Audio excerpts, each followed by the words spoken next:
much, Columbia, for the very warm welcome. This is my first time, and I want to thank Coordinadora for making this such a special occasion. If you looked in my wallet, you would see all kinds of credit cards. You would see my airline cards for loyalty programs. You would see hotel loyalty programs. You would see my university alumni card from Harvard. You would see my university alumni card from Stanford.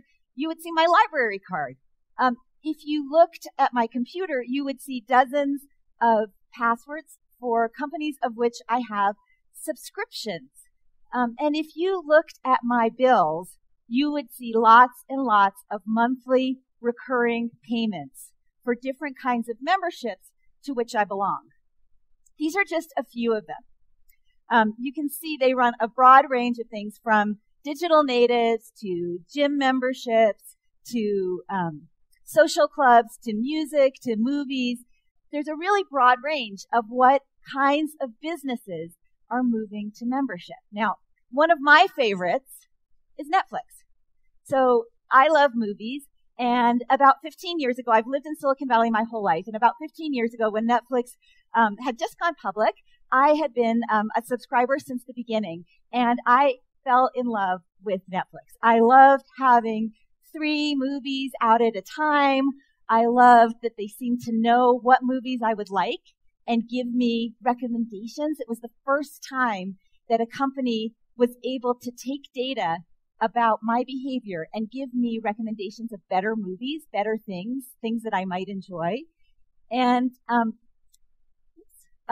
so membership for me started with Netflix. And what happened is they called me and asked me to be a consultant. So I'm a business person. I consult with companies on their business strategies. And they called me and asked me to help them with their acquisition and growth strategies. And I learned so much about their business model, about the way that they focused on serving their members' missions. So they didn't really care about the products they sold or about their own processes or even about, oh, we've had this person here for a long time, so we've got to make sure he keeps his job and does something that he enjoys doing.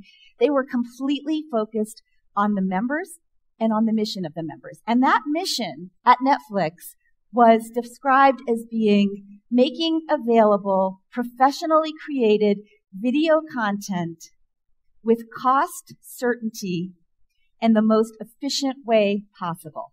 And over the years, that's changed with Netflix. So first it was 3 DVDs out at a time. Then when streaming became possible, they introduced streaming. They were one of the first companies to do streaming. And finally, in the last couple of years, they've actually created their own content. And what's really interesting about that is that they're able to be successful and have hit after hit after hit because they know the way we like to watch movies. So they're actually creating content that they know we're going to love. So as I was falling in love with this Netflix model, everybody else in Silicon Valley was falling in love with it too.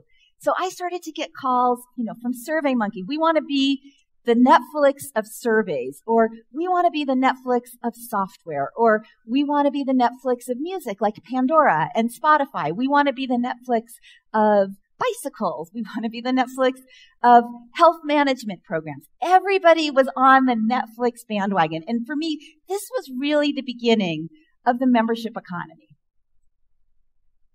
So what is this membership economy? It's a term that I gave to define a massive transformational trend that was changing the way every kind of company across every kind of industry, big and small, new and old, were now trying to engage with their customers. And at the heart of the membership economy are four major experiences. The first one is it's about a move from ownership to access. Second, it's about moving from a one-time big payment, which is a big commitment up front, to smaller recurring payments. Less stress up front, easier to join, but also more value over the long term, both for the member and the customer. The third thing is a move from the transactional, which is often anonymous. We don't even know who's on the other side of the transaction. As companies, we don't necessarily know our customers. And as customers, we might not even know the person who takes our order or takes our money. And that's a move from that kind of anonymous relationship to a known relationship where you feel recognized over time. And finally, the membership economy is about communication and connection, timeless human needs. It's about going from one-way communication where I tell you what you need to know, and I'm the company, and I know best, and I do it in big ads and with a big loudspeaker, and you can listen, to having a way for the members or the customers to actually give feedback to the organization. They can actually talk back. And even further, the members can talk to one another under the umbrella of the organization. So you drive a GM truck, I drive a GM truck. What do you think of the GM truck? Well, I actually think it's a gas guzzler. Very interesting. What other options do you have? Some organizations actually create a formal community for this kind of communication. Others fight it, right? So you see organizations that don't want to let their customers talk to each other or talk back because they're afraid of what they're going to say. And obviously, this is a huge mistake. And the fact is that consumers are always going to find ways to talk to each other, to compare notes, and to determine what's the best solution, right? We're crafty people. We want to know what's in our best interest. And the organizations that embrace this, that say we're going to be transparent, we're going to let you talk to each other, we're going to let you talk to us, those are the organizations that are really thriving in Silicon Valley. So, if you look at all four of these together, these are the tools that companies that are disrupting traditional businesses are using. So companies come in, so you think about Uber, right? Uber came in and said, okay, people don't want to own cars. Owning a car doesn't get them where they want to go all the time. Sometimes there's a parking issue. Sometimes there's a risk of having to, incur costs of repairs. Taxis aren't reliable. They aren't safe. They aren't comfortable. So Uber said, okay, we're going to come up with a way that's a more predictable and reliable way to access transportation when you need it. Because remember, in the membership economy, it's about the mission of the members. It's not about the products. So it's not really about a car. I don't really want to have a car just to have a car. I want to have a car so I can get where I need to go in the most convenient way possible. So Uber saw this and they identified a need that wasn't being met and they jumped right in. So they're looking for ways to disrupt business as usual. Different companies use each one of these. I could go through each one of these and give you examples. Moving from a one-time payment to a recurring payment. If any of you pay big fees to own software, to have on-premise software, compare like what Marketo or Salesforce is doing, where they actually allow you to pay on a monthly basis. So that's a really big change. And then going from the transactional to the relational. This is what is at the heart of the membership economy. So this is about saying, instead of having a nail salon that says we're in the business of giving manicures, right? Nobody really wants a manicure. People want a luxury experience. They want to feel like they look their best, and they want to feel polished. Excuse the pun. And the issue is, I walk out of the nail salon, right? And I look great. But then 1 minute later, I chip a nail. And then I don't feel polished. I don't feel professional. I don't feel great. There are some nail salons in Silicon Valley where instead of selling you a manicure for $20, they say for the month, you can always look good, and that's going to cost you $80. So it's the same as a weekly manicure, but you can stop in and get a touch-up when you need it. Also, you can go on the same day and have your regular appointment so that you have the feeling of connection and community. These are the kinds of ways that companies, big and small, with venture funding and without venture funding, are figuring out ways to create new kinds of relationships and provide new kinds of value that weren't available before. So this is not really a totally new concept, right? We have all been members of things for as long as we've been alive, and membership has been around as long as we've had civilization. This is Charles Dickens, the author. He wrote his books using a membership model, right? So he said every chapter that he completed, he had a group of people who were members who would pay to have access to his latest writing. We also see membership with universities and feeling a sense of loyalty and connection to the other people that went to our schools. Sometimes that's through sororities and fraternities. Sometimes it's just being part of the larger group itself. But we feel membership when we're around people who went to our schools. We also feel membership in our professional associations and trade guilds. These have been around, since the Middle Ages, this idea that people that have the same professional goals can get together. Now, you, with this knowledge circle that Coordinadora is putting together, this is an opportunity to kind of create that same sort of experience, an opportunity to talk to other people that have similar challenges and compare notes. Not a new idea. Membership is how we feel when we practice organized religion. It's that feeling of connection, of a shared mission, and of doing something with other people around us to connect to. And membership is how we feel when we're with our family, at least sometimes, right? Sometimes we feel a real connection and a sense of belonging when we're with the people that share our blood and our history. Membership is also how we feel when we are watching sporting events. If I see somebody that has a San Francisco Giants logo, I feel a little more connected to that person. I trust them a little more. I like them a little more. And when I go to the games, I feel like I'm among my people. And I root for the people down on the field, even though I don't even know them and I don't even know how to play baseball.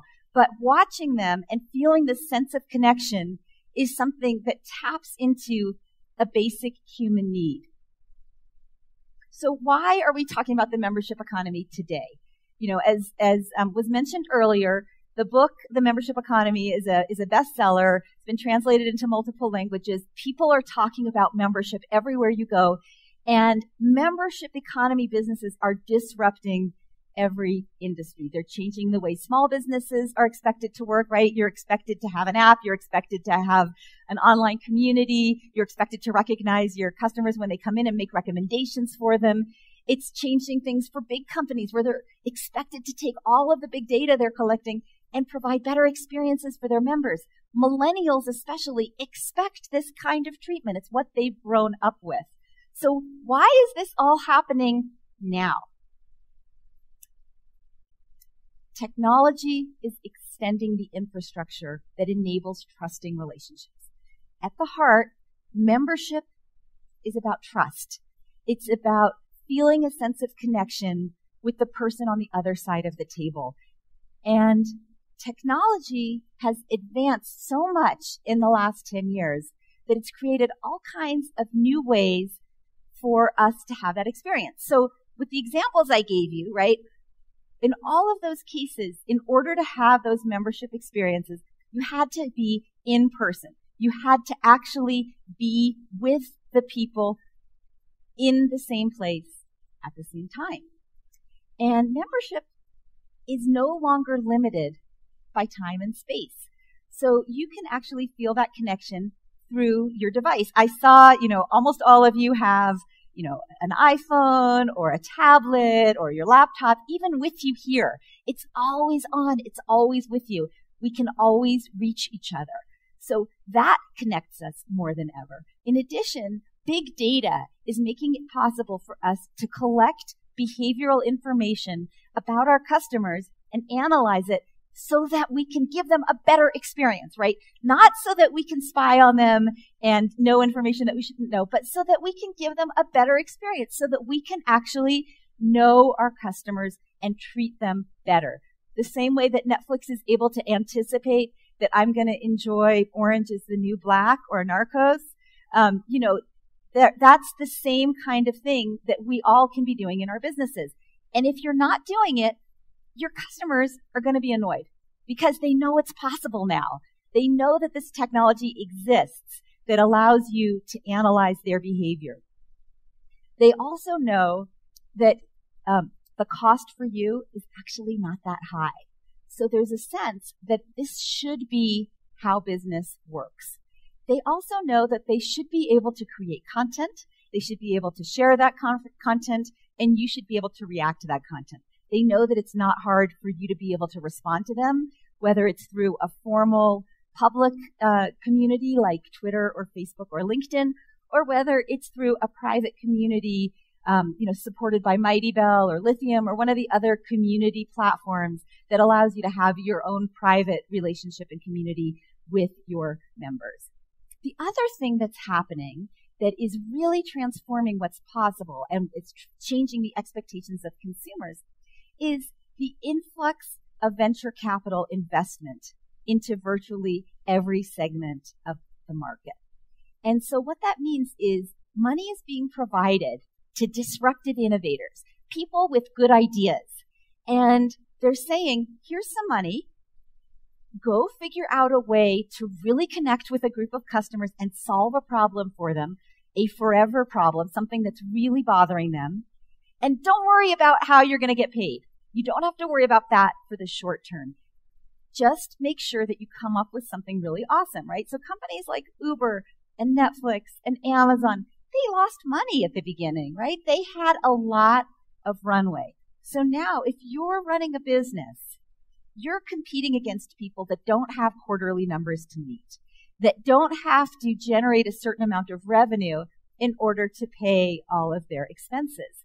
So it's a very different world, and it's a little bit scary because there are competitors that don't have the same rules, right? They have a longer runway, and they don't have legacy systems. They don't have these processes in place or these technologies. They've already spent a lot of money that are a little bit out of date, but still haven't paid for themselves yet.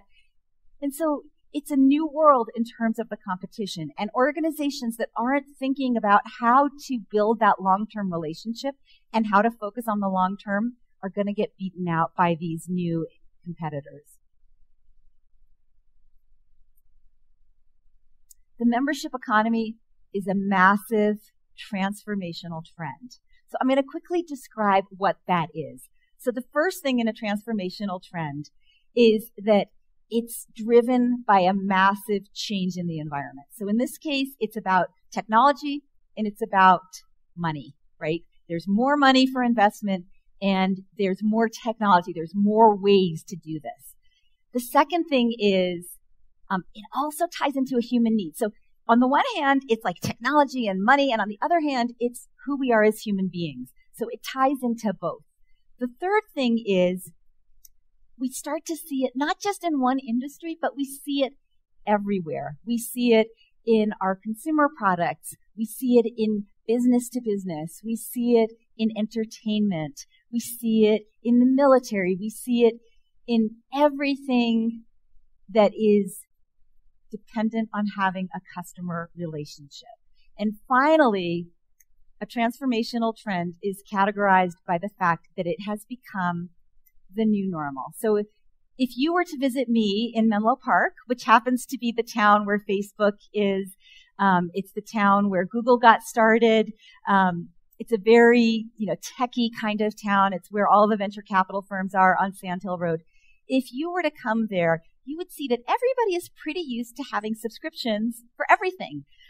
There are trucks that come around to fix your bicycle and do tune-ups for you every month.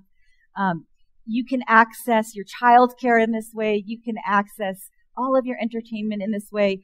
The local bookstore in my town, Kepler's, they don't really make their money from selling books anymore because they realized that what we really want is not to buy books from them anymore. We want exposure to new ideas, and we want to be connected with other people with good ideas, which has always been why we go to bookstores, right? We go to bookstores to get new ideas. It happens to be delivered in the form of a book. But what they found was that Amazon was selling them for a lot less money and a lot more efficiently. So the bookstore was struggling. So what they did is they changed to a membership model. And so now you pay a fee to have access. And what you have access to is the best authors, the best ideas, and the best thinkers in the community. So there are events for members 279 days a year. And those are big events, small events, book clubs, events at the schools, events where children are invited, all different ways of creating connection and discovery of new ideas. Now, you can still buy books at Kepler's, but it's not their primary source of income. So they're staying true to their mission, but they're evolving in the way that they deliver on that mission. So it's really the new normal. It's just the way business is done. So, it's easy to understand why the membership economy is so attractive to us as business people, right? Because we all would like to have recurring revenue. It allows us to plan for the future. It makes it easier for us to get our revenue. For most of us, it makes us more profitable, right? Because if you have an anonymous transaction, you have to pay an acquisition cost for every new customer.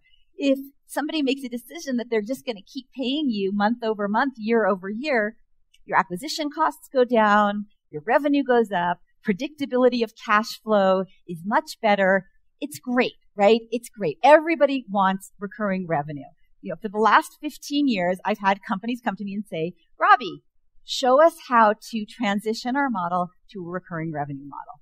Very rarely do they come to me, though, and say, Robbie, show us how we can provide more value to our customers. Show us how we can unlock stored value and provide new ways for our customers to have their missions achieved. And so I want to just pause on this idea and say, it's really important to think about not just what's in it for us, but also what's in it for them. And it's at that intersection where you say, we are providing so much value to our customers that they are willing to commit to us forever. And in exchange, we are getting a recurring revenue stream. So what's in it for us and what's in it for them? Find a point of overlap and intersection.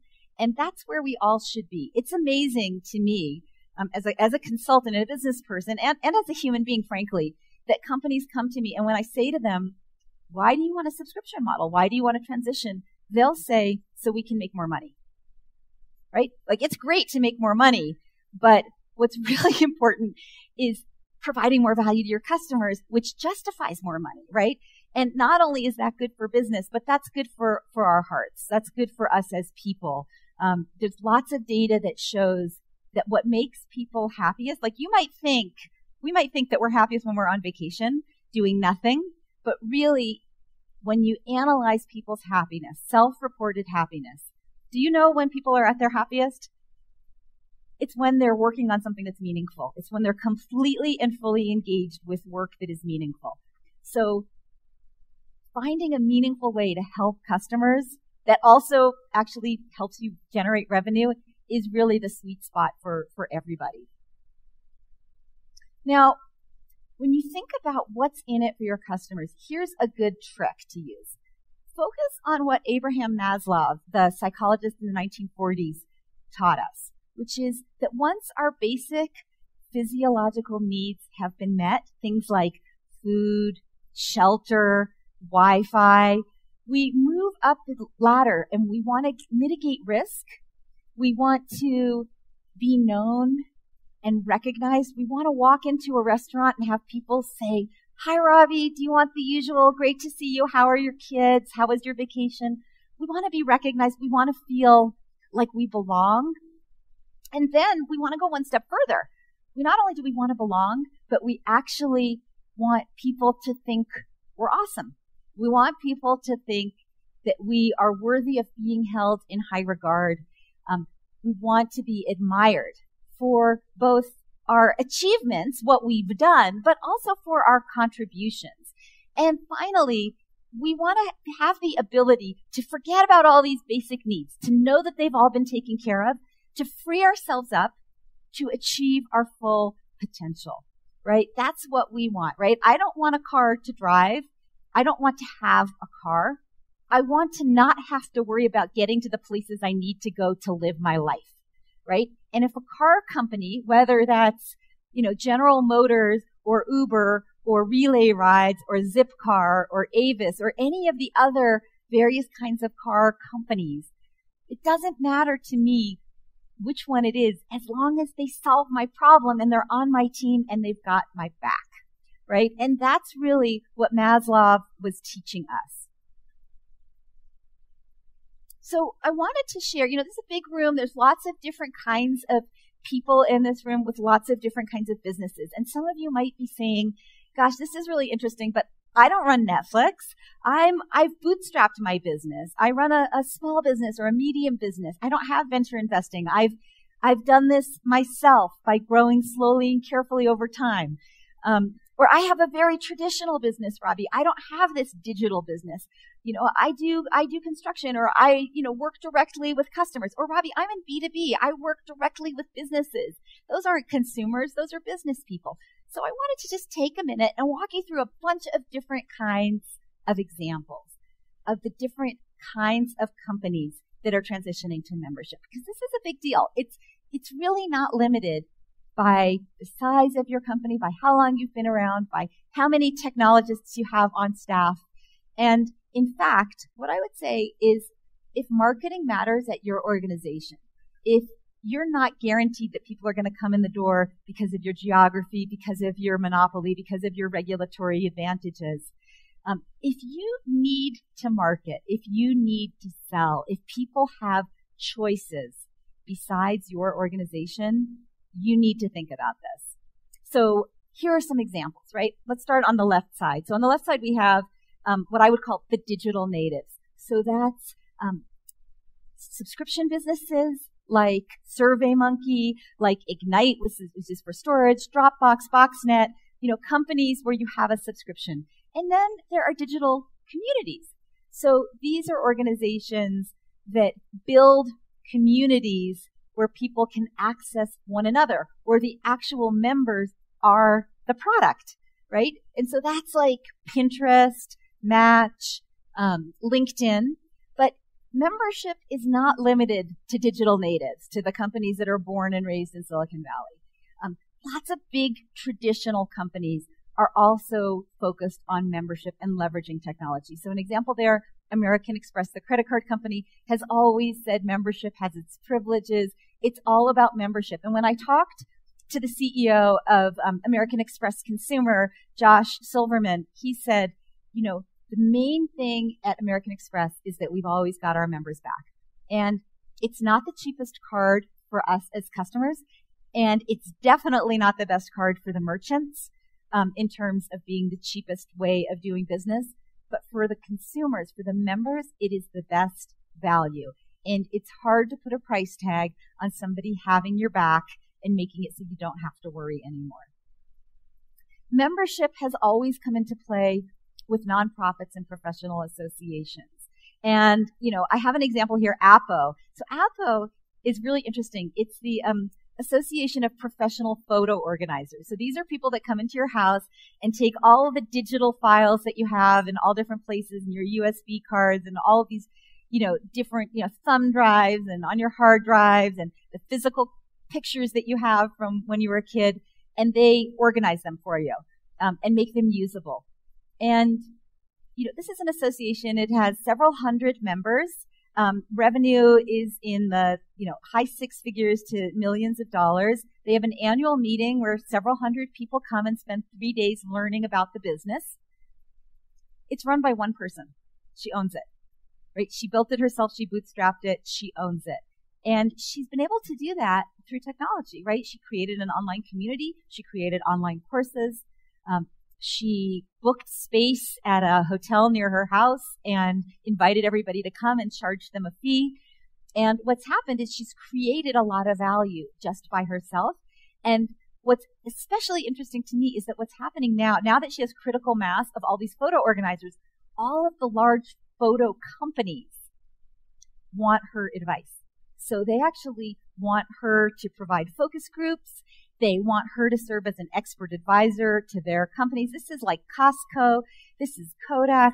This is Shutterfly. These are big tech companies that are trying to learn because she owns the relationships with these very important people. So really interesting model, small nonprofit. Another place that membership is really happening is with very small companies. Right? I told you the example of Kepler's, my neighborhood bookstore. I told you the example of the nail salon. You don't have to be a big organization to do this. In fact, small organizations have an advantage, which is that you actually do know your members. If you're a large company like Netflix, you've never met most of your customers. So you have to rely on the data. You have the advantage of using both the data that you're able to collect and the real world insights that you have from actually meeting and working face to face with your customers. And finally, actually I have two more. So one is not in my book, which is consumer products. So when I wrote the book was published last year. This was not really happening yet, this whole consumer products as a subscription and consumer product memberships. But now if you look, you can do replenishment models like Dollar Shave Club, where you get your razors delivered to your home every month. You can subscribe and save with Amazon so that they'll send you every week, every month, as often as you tell them, whatever product you know you're going to need on a regular basis. So that might be toothpaste. It might be pet food. We have a dog. Pet food is really heavy. So you can actually get that delivered. And because it's Amazon Prime, shipping is free. So that's a new way of rethinking consumer products and retail. The other big advance that's been happening in consumer products are all the subscription boxes. Does anybody here get a subscription box? Couple of people. So subscription boxes, there are over 9,000 different subscription boxes. These are about discovery. So there's Birchbox, which is about makeup. There's Pop Sugar, which is about makeup. There's Stitch Fix, which is they send you clothes every month that they think you're going to enjoy. There's Tacklebox, which is the little flies that you use for fishing, and you get new tackle flies every month. There's BarkBox, which is doggy treats and doggy toys. There's a whole range of subscription boxes that are being sent to people's homes for discovery. It's fun, right? You open the box and you say, oh, these are new things that I wouldn't have known about or bought on my own. So this is really starting, this is a newer trend, but this is shaking up consumer products and retail. And all of the major retailers are starting to stew on this, and the consumer products companies are too. And, what's really interesting to note is that transformation, first it seems like, oh, these little companies are, nipping at my heels. It's not a big deal. But then before you know it, they've transformed the industry. So when you think about Netflix and Blockbuster, Blockbuster's gone, right? Blockbuster is totally gone. Amazon, when they first started, they were not seen as a threat to retailers because people said, oh, no. People will always want to come into stores and touch the things that they're buying before they buy it. Well, we know that that's not true. People go into the stores, they touch the things they want to buy, and then they order them on Amazon. So it's really changing the way people behave. This is about changing human behavior, giving them new options that are in their best interest. And finally, I'm just going to talk briefly about loyalty programs because I hate them. The reason is loyalty programs, they have the big advantage. They got to start the race before everybody else. They already have huge membership communities. And yet, what do they do to us, right? For the most part, they treat us pretty badly. Not all of them, but the vast majority of loyalty programs are really discount programs. They're not about trust and connection and feeling like the things that I talked about with Maslow. It's about a financial transaction, right? I fly 25,000 miles a year, I get to go to the front of the line. I fly 50,000 miles a year, I get free upgrades. I fly 100,000 miles a year, I get free tickets, right? So I fly a lot of miles. I travel all around the world and speak to business people like all of you. And so I'm on planes all the time. I have a lot of miles, and they tell me I have a lot of status, which is totally not true, because when I actually want something that is not part of the official program, nobody is able to help me. So, I went on the plane the other day. I have 3 kids, right? So 5 of us, my husband and I, and the 3 kids are going on the plane. They say, oh, Mrs. Baxter, we would like to put you in first class. And I said, I don't really want to be in first class. I want all 5 of us to sit together. Oh, we're very sorry. We're not going to be able to do that for you. So your husband is in row 6, and your older daughter is in row 14, and your middle daughter is in row 27 in seat B, and your son is actually hanging on to the tail of the plane because he looked very strong. We thought he could handle that. And I say to them, look, I'm not very tall. I don't need the legroom. I'm not a big drinker. I don't need the booze.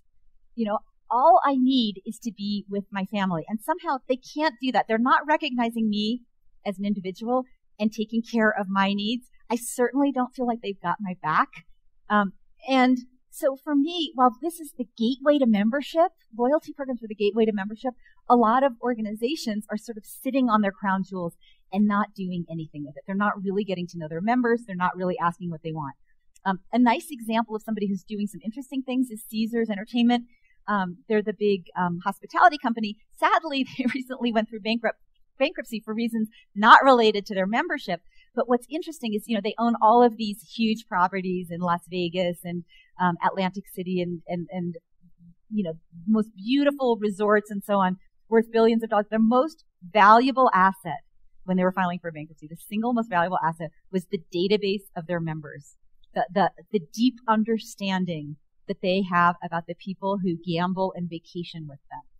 And the reason that they're so successful is they've really focused on the needs of each individual member. Every frontline employee has the ability to provide something special for their members. So let's say that you and your spouse love Celine Dion. They might say to you, you know what? Celine is getting warmed up downstairs. Why don't I take you? You can watch her warm up. And maybe if she has a minute, I'm not sure if she will, she might come over and say hi. Well, what's that worth, right? That's worth everything. That is the whole vacation. It's not something that everybody wants. Not everybody likes Celine Dion. But for the people who love her, this is a life-changing, memorable moment.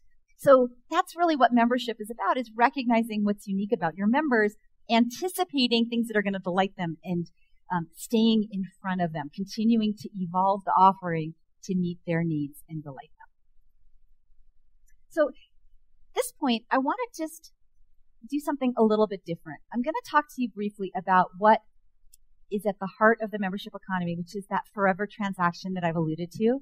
It's this idea that your members say to you, you know what, I'm no longer a consumer, I'm a member. And that means that I am not shopping around for alternatives. I'm not looking for something better. I'm not looking to see if maybe I can get a slightly lower price down the street. I'm connected to you because you take care of my needs. I know that if something new comes up that's going to be useful for me, you're going to let me know. I know you're not going to take advantage of me in terms of pricing. I may not get the lowest price, and that's okay because I trust you and I know it's fair and I know you need to make a living. And in exchange, you're going to give me great value.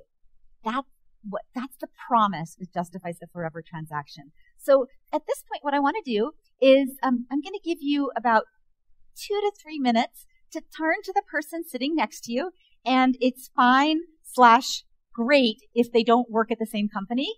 And I want you to just share what you think is that forever promise that's at the heart of your relationship with your customers. What is it that they really want from you? Just like if I said, I don't buy a car because I want a car. I buy a car because I need transportation. And really, it's because I need to get where I need to go so that I can live a full life, right? So maybe just take a moment and think about what does that forever transaction mean in your organization. I'll give you 2 to 3 minutes. Go ahead.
Okay, now might be a good time to swap if you haven't both had a chance to share.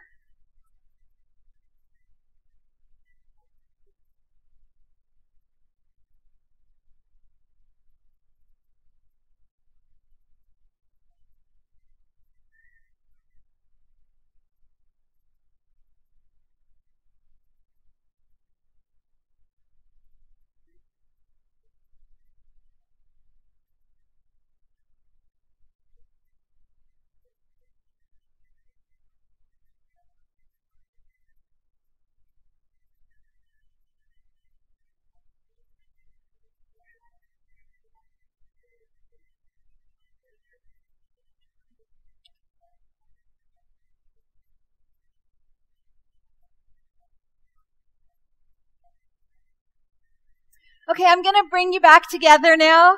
I love all the enthusiasm. And, frankly, the best part of working with organizations is the moment when the ideas become reality. So I appreciate all of you being game to jump in and talk to each other. And also, I just have to say this is the best audience for going from very high decibel of talking and engagement down to really quiet, really fast. So thank you very much for that. We'll keep going. Was that useful for everybody? Just nod if it was. I think it's good to just start to focus on what's in the interest of your members and what's that long-term value proposition. Because a lot of times competition doesn't come from your competitors. It comes from left field. So, one of the biggest threats right now for financial services firms is Facebook, because Facebook has created Facebook Messenger. Facebook Messenger is run by the guy who used to run PayPal, which is a payments company. They're trying to figure out, and he also was an advisor to a peer-to-peer payments company, right? So you kind of follow the dots here, right? So this is Facebook. This is Messenger, which is kind of like texting. But the guy who's running it was the head of PayPal and was on a board of a peer-to-peer payments company. So where do you think they're going, right? They're exploring peer-to-peer payments. They're exploring payments by text, right? So if I was a financial services firm, if I was American Express, I would be very worried about Facebook. Probably more worried than I'd be about another credit card company or a bank. So competition's coming from everywhere. And the only way that you can really defend yourself against that competition is by knowing what the forever transaction is. Because that gives you the advantage, right? You know what your members really want.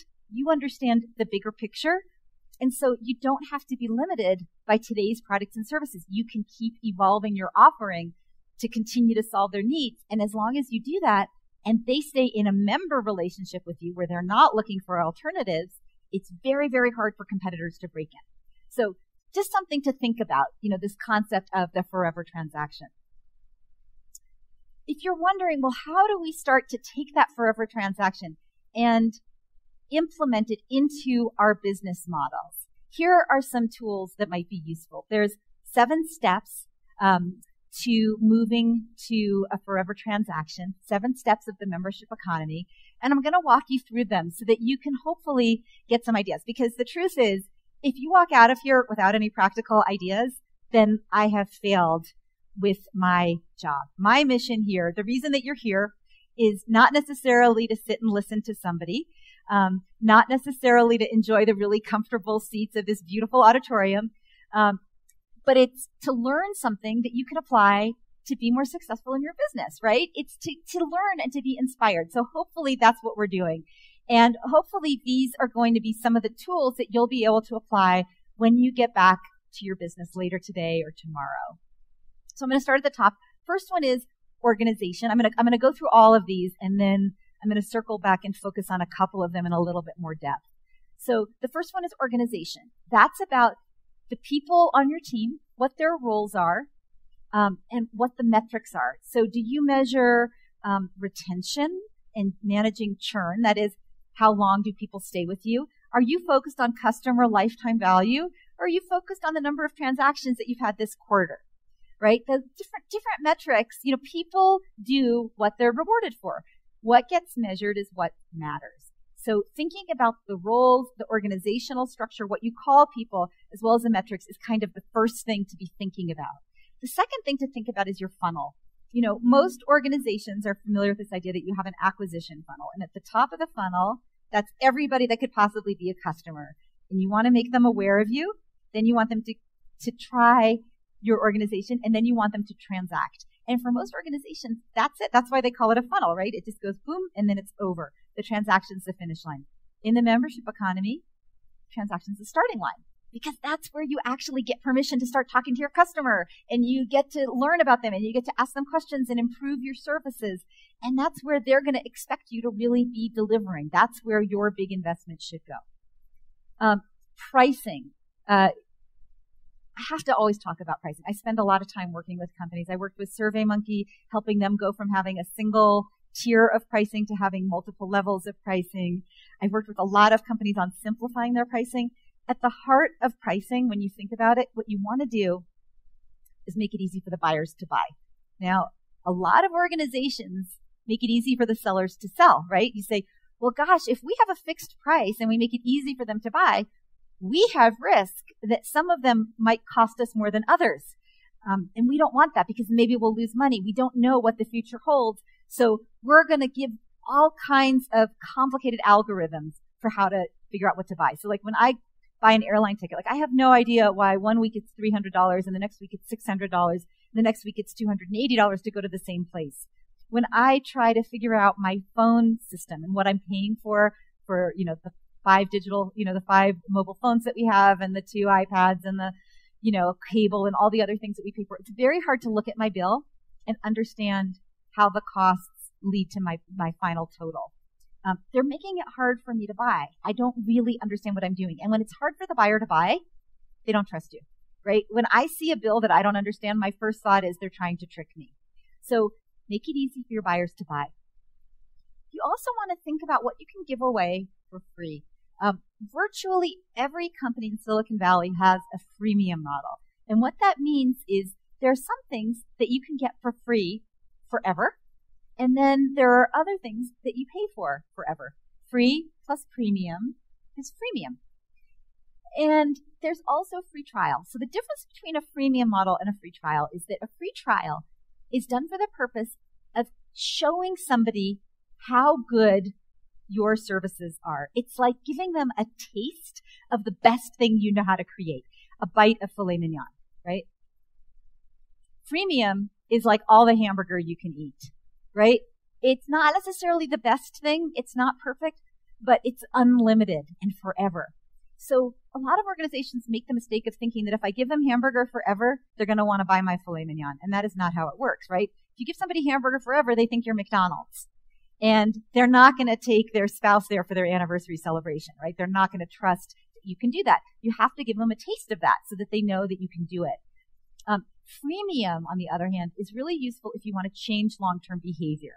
So, for example, they understand that they could get, let's say, news articles digitally or through paper, but they get a newspaper, and you want them to start going digital, right? So you say, okay, the first 10, every month you can get 10 articles for free.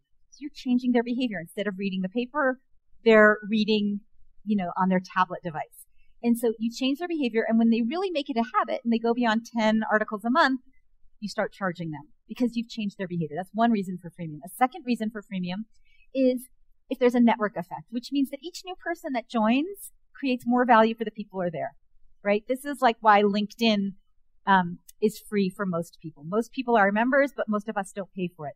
But if you're a recruiter or a salesperson or you're looking for a job and there's nobody else at LinkedIn, you don't really want to pay because there's no value if there's nobody there. And then the third reason that you might try freemium is if the people that are getting your service for free, even if it's a very light service, know people who would pay and reach out to them. So for example, if I have a SurveyMonkey account and I send a survey to all the people in my book club asking them what book do we want to read this month, and one of them is a professional market researcher, and she decides that she wants to get this cool survey app for her company, and she wants to pay for the enterprise level solution, which is $800 a year, I have just become the marketing channel that brought in an $800 customer, right? So that's really valuable. I am a valuable marketing channel. It is worth giving me some free stuff to get me to reach out to my friends. So think about that when you think about what you could give your members. If you go back to your Forever Promise and you say, what can I give for free? Because the costs of delivering content, for example, are pretty much zero. If you have an event and you invite a few more people, you can create a webinar, a digital experience, lots of things you can do for free that create value and bring people into your community.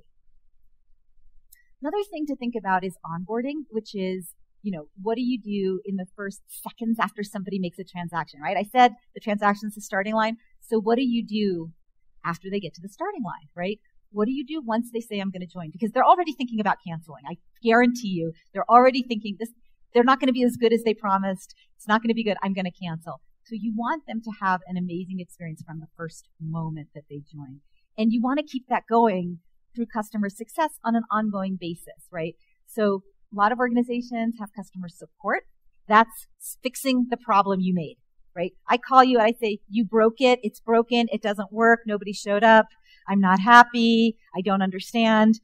That's what customer service is for. Customer success was for, can we help you have a better experience? We noticed that you're not using something. Is anything broken? Should we swing by and help you? What can we do to make your experience better? It's turning customer support on its head. And then finally, technology, right? So big companies say to me, Robbie, technology is really hard because we've been around a long time. We have all these legacy systems. It's hard to get into kind of the modern age. And small companies say, we're small. We don't have technology experts. We can't use it. Now, what I would say to you is that, number one, the costs of different kinds of technology, especially when they're delivered as a service, software as a service, are very, very low, and you don't have to maintain it. So you can actually buy it and use it even without being a tech expert. So what that means is that in large and small organizations, everybody should be tech literate. So like I would assume that everybody, in the room can read and write, right? But it doesn't mean that you're all professional writers. You can still write something, communicate with your colleagues, even write up a description of your product or communicate with your customers, even if you're not the person in the company that has writer in the title. It should be the same way with technology. Everybody in the company should be able to come up with requirements for technologies that would allow them to do their job better. And they should be able to, go out there and evaluate different options. So, think about that and think about technology as something that is always changing, that you're not investing in technology for the next 25 years, like technology infrastructure. You're investing in technology innovation. So you can keep adjusting and changing as you go along rather than investing in technology at a single point in time. So a little bit more about the organization, and a metaphor that might be useful for you is the human body. So these are human cells, and as you probably know, human cells regenerate constantly, right? And they regenerate at different speeds. So, your liver may take a couple of weeks to regenerate. Your skin might take a couple of days. Other parts of your body take months or even years. But every 5 to 7 years or so, you're a completely new person, except for your neurons. And even though all your cells are pretty much new, people still recognize you, right? Your family still says, that's Robbie. She still looks the same. That's the way it should be in your companies. Everything should be changing, even as the mission stays the same. So the products you sell, the services you provide, the people and the way those people work and the way they're measured, the processes you use to get business done, the kinds of technologies, the kinds of systems you use, all of those things can change and the mission can stay constant. That's what you want to be thinking about with your organization. In terms of onboarding, you want to roll out the welcome mat. You want to make the experience smooth from the time they buy until the time that they start using it.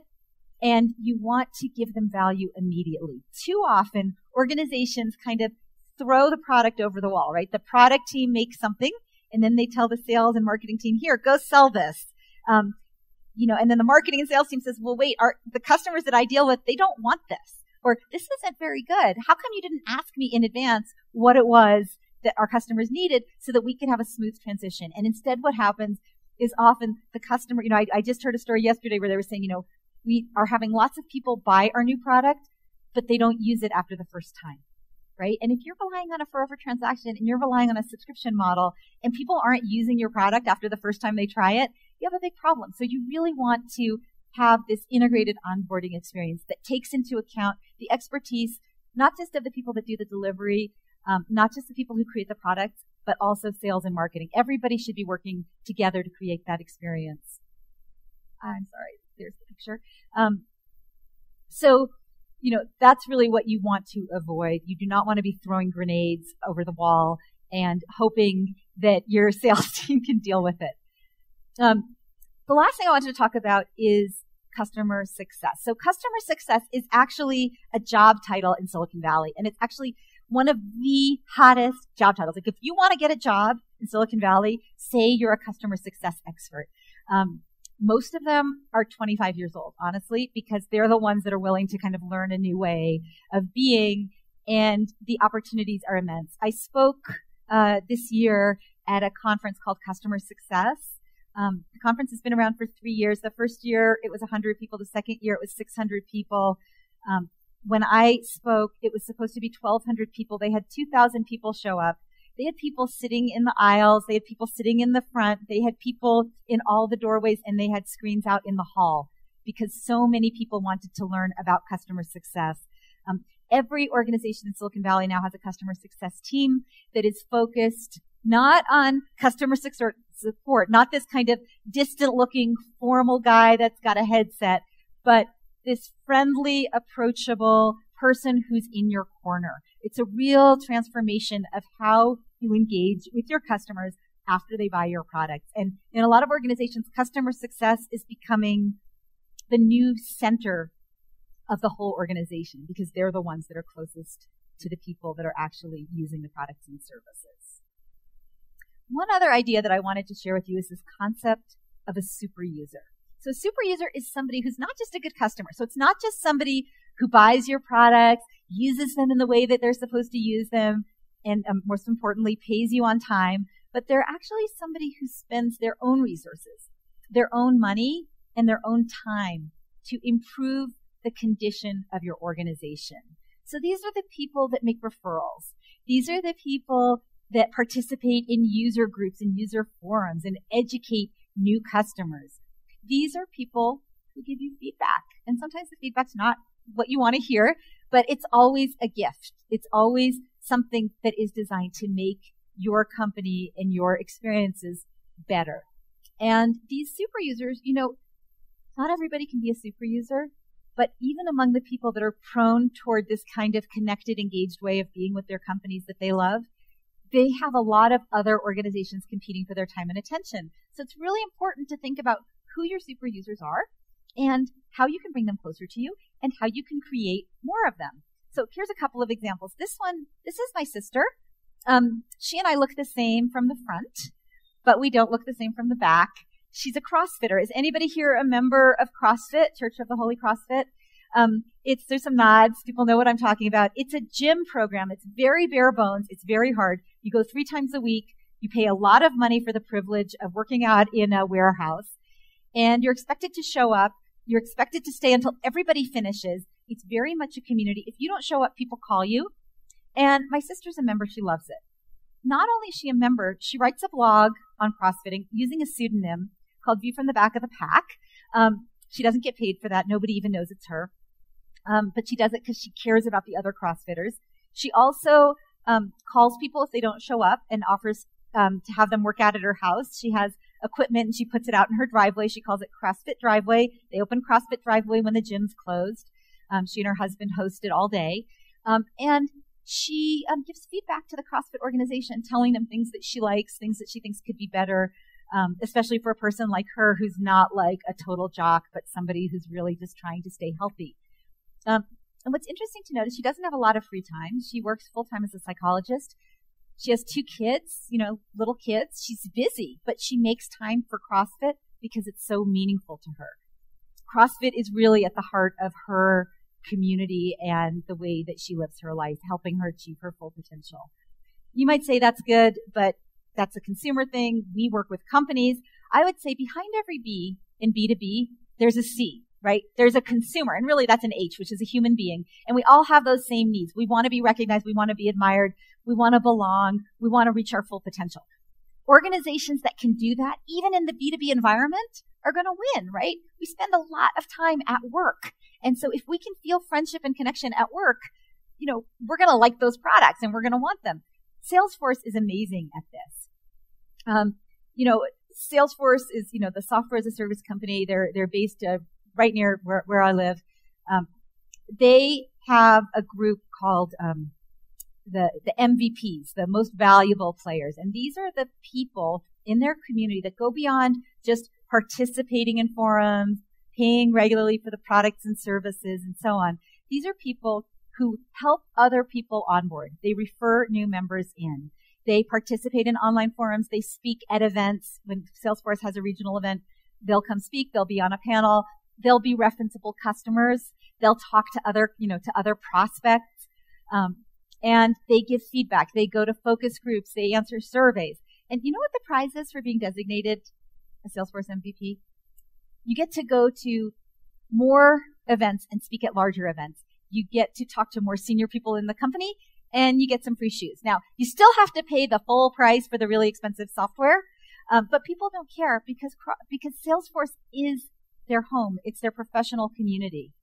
And they put MVP on the top of their resume. It's the most important signaling factor that they are successful, more important than the company where they work. So they feel greater affinity to Salesforce than they do in many cases to the companies where they are employed.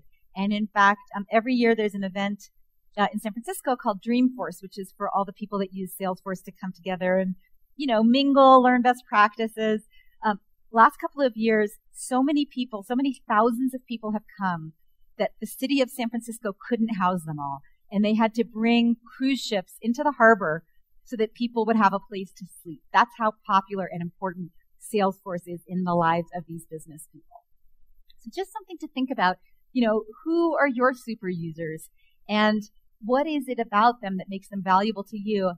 And what is it about them that makes them inclined to engage with you in this kind of way?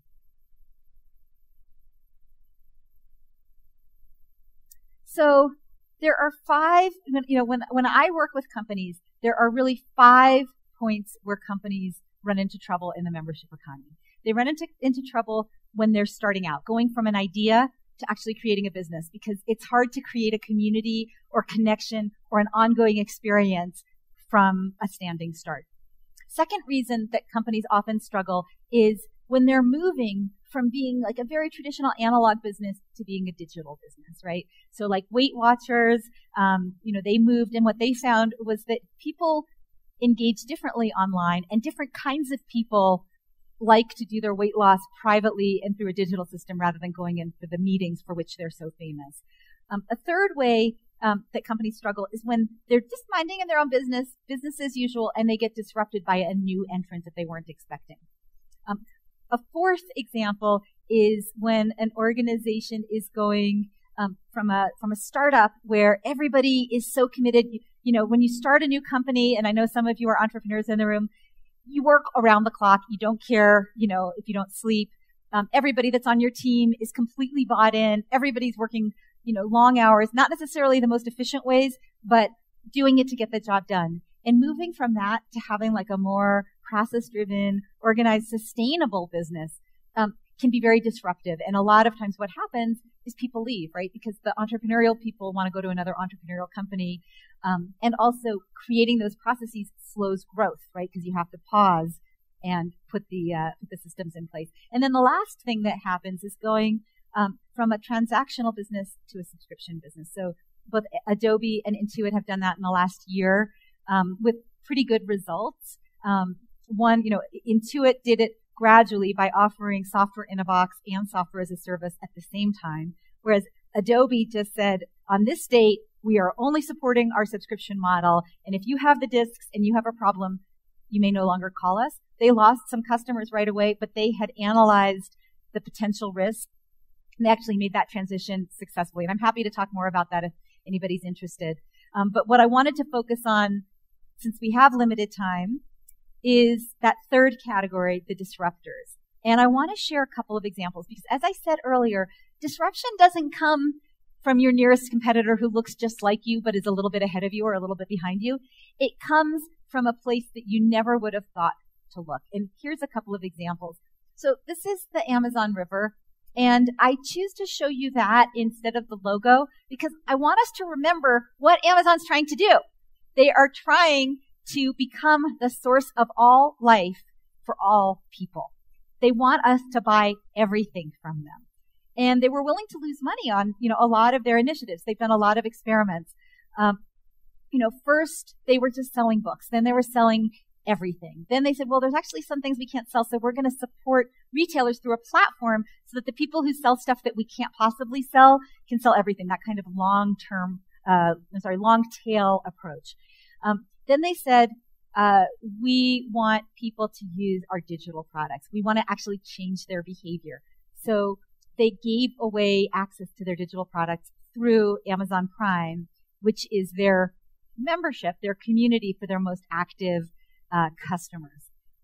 And so they've evolved what they've done. They've also tried things that haven't worked as well. They tried Woot, which is a deal of the day site that has a very strong and active community around it. They've tried forums where people can talk about any of the products and services that are available on Amazon. They've been really successful with their opinions community. So how many of you have ever written a review of a product at Amazon? If you haven't, write a review for my book, Membership Economy.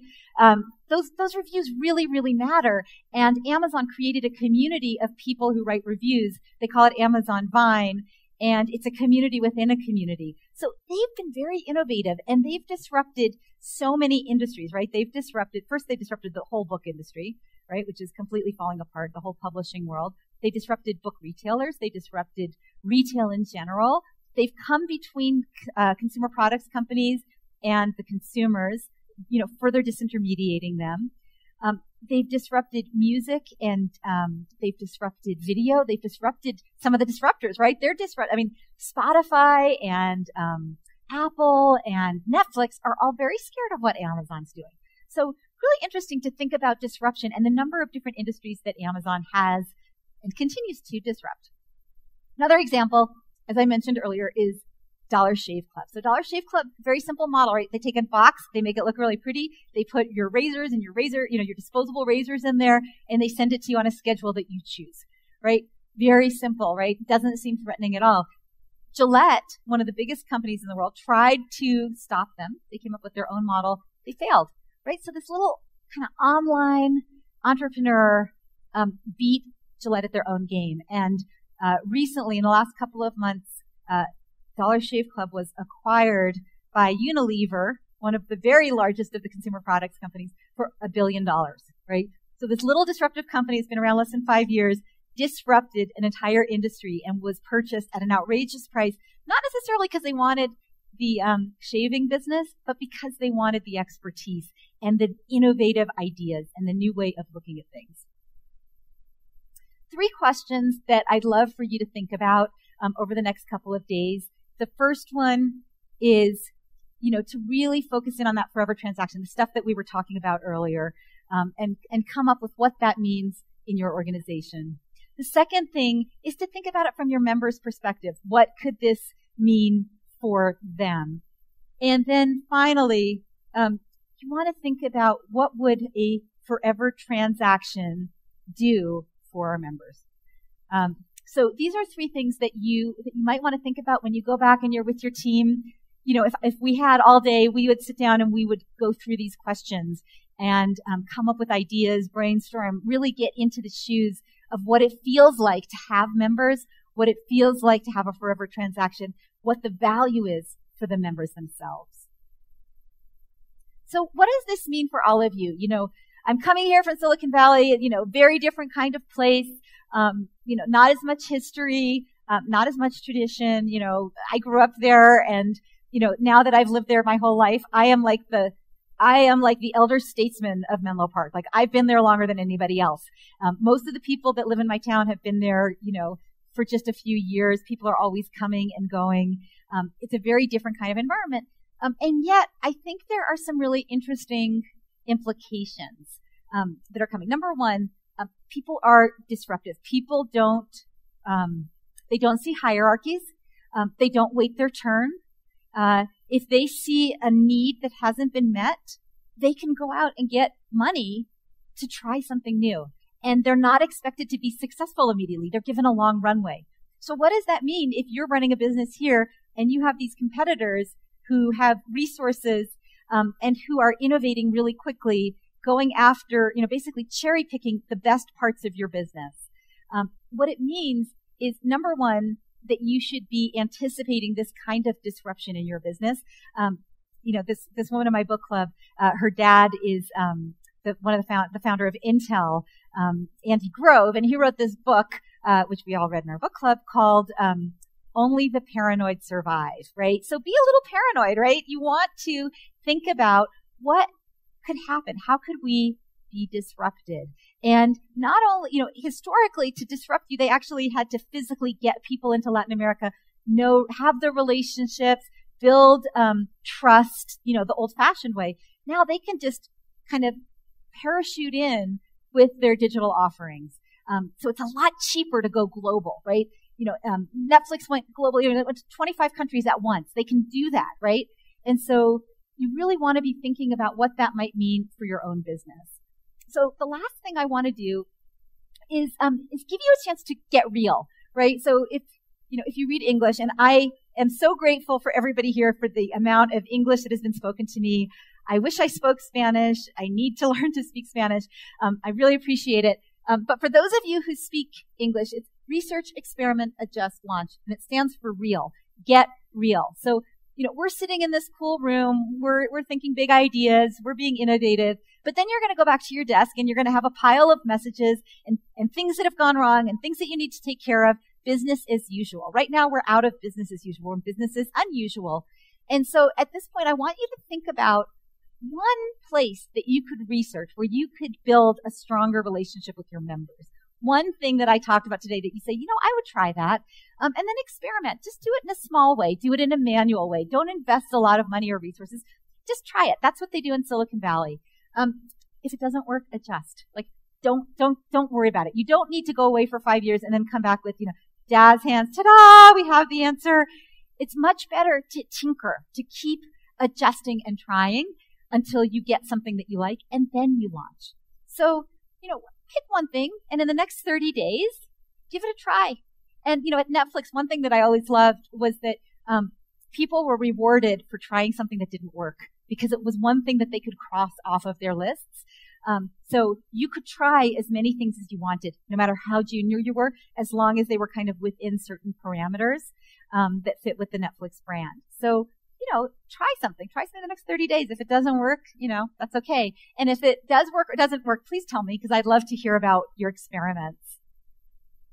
Leaving you with one big idea. And this is really at the heart of the membership economy, which is you have to love your members and their mission more than you love your products, the processes you use, or even the people who deliver on those processes. And if you do that, if you keep your focus on the members and their mission, everything else will fall into place. So we've only really scratched the surface today. We're going to have some time for discussion and for questions, and I hope you ask a lot of questions. But if you don't get a chance to get your questions answered, please feel free to reach out to me. You can get the abstract of the book from Get Abstract, or you can read the whole book if you're so interested. Easy to get. And I look forward to getting to know all of you and hopefully to many more visits to work and engage here in Colombia. With that, I'd like to invite Alvaro Gonzalez, the Vice President of Marketing, to come and join me on the stage. We're going to have a little discussion, and then we're going to open it up to have a broader discussion with all of you. Thank you very much.